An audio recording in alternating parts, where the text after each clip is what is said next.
નમસ્કાર મિત્રો, ગુજરાત વેધર ફોરકાસ્ટમાં આપનું સ્વાગત છે। હું છું સુરેશ।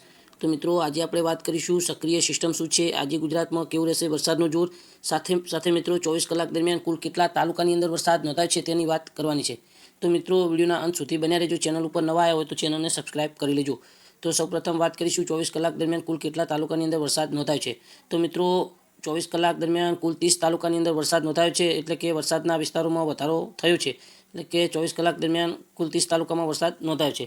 તો મિત્રો સૌથી વધારે વરસાદ છે તે સુરત સિટીની અંદર નોંધાયો છે 70 મિલીમીટર, એટલે કે 3.5 ઇંચ સુધીનો વરસાદ નોંધાયો છે। તે સિવાય મિત્રો નવસારી શહેરની અંદર પણ 51 મિલીમીટર, એટલે કે 2 ઇંચ કરતાં વધારે વરસાદ નોંધાયો છે।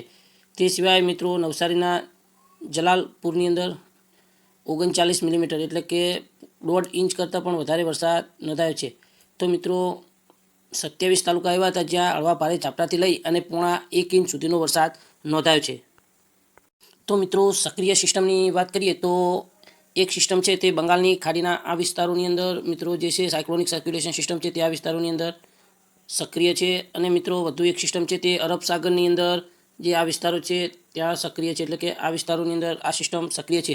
અને મિત્રો અરબ સાગરની અંદર જે સિસ્ટમ છે તેની અસરથી મિત્રો ગુજરાતની અંદર વરસાદનું પ્રમાણ વધ્યું છે, એટલે કે મિત્રો અરબી સમુદ્રના જે ભેજવાળા પવનો છે તે ગુજરાતની તરફ એન્ટર થઈ રહ્યા છે। અને મિત્રો ગુજરાતના જે દક્ષિણ ગુજરાત અને સૌરાષ્ટ્રના વિસ્તારો છે તેમાં પણ ગઈકાલે મિત્રો 30 તાલુકાની અંદર વરસાદ નોંધાયો છે, એટલે કે મિત્રો જે દક્ષિણ ગુજરાત અને સૌરાષ્ટ્રના વિસ્તારો છે ત્યાં વરસાદનું જોર વધ્યું છે। અને મિત્રો આ સિસ્ટમની અસરથી ગુજરાતના જે દક્ષિણ ગુજરાત અને સૌરાષ્ટ્રના વિસ્તારો છે તેમાં વરસાદ સારો જોવા મળ્યો છે। અને મિત્રો સુરત સિટીની અંદર પણ 3.5 ઇંચ સુધીનો વરસાદ જોવા મળ્યો છે। અને મિત્રો 700 એચપીએ ઉપર અને 850 એચપીએ ઉપર મિત્રો સૌરાષ્ટ્રના વિસ્તારો અને દક્ષિણ ગુજરાતના જે વિસ્તારો છે તેમાં મિત્રો ભેજનું પ્રમાણ છે તે જોવા મળી રહ્યું છે, એટલે કે જે સૌરાષ્ટ્રના અને જે દક્ષિણ ગુજરાતના જે વિસ્તારો છે, અમુક વિસ્તારો છે મિત્રો મધ્ય પૂર્વ ગુજરાતના, આ વિસ્તારોની અંદર મિત્રો જે છે તે ભેજનું પ્રમાણ જોવા મળી રહ્યું છે આ વિસ્તારોની અંદર। તો મિત્રો હવે આપણે વાત કરીશું કે આજે ગુજરાતમાં કેવું રહેશે વરસાદનું જોર। તો મિત્રો આજના વરસાદની વાત કરીએ તો આજે 18 સપ્ટેમ્બર, અને મિત્રો શરૂઆત આપણે દક્ષિણ ગુજરાતથી કરીશું, એટલે કે દક્ષિણ ગુજરાતના જે મિત્રો વલસાડ, નવસારી, ડાંગ, તાપી, સુરત, નર્મદા અને ભરૂચ આ વિસ્તારોની અંદર મિત્રો છાંટછૂટથી લઈને હળવા ઝાપટા અને અમુક વિસ્તારોની અંદર મિત્રો મધ્યમ વરસાદ, એટલે કે 1 થી લઈ અને 1.5 ઇંચ સુધીનો 2 ઇંચ સુધીનો વરસાદ આ જિલ્લાઓની અંદર પડી શકે છે। જ્યારે મધ્ય પૂર્વ ગુજરાતના મિત્રો છોટાઉદેપુર, પંચમહાલ, દાહોદ આ વિસ્તારોની અંદર મિત્રો છાંટછૂટથી હળવા ઝાપટા અને અમુક સેન્ટરની અંદર મધ્યમ વરસાદ પડી શકે।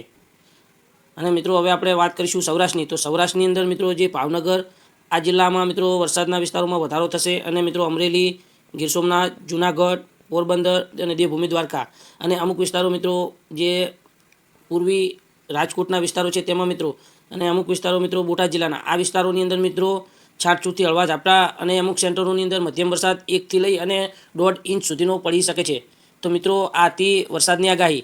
તો મિત્રો વિડીયો ગમે તો વિડીયોને લાઇક શેર કરજો અને ચેનલને સબસ્ક્રાઈબ કરજો। આભાર।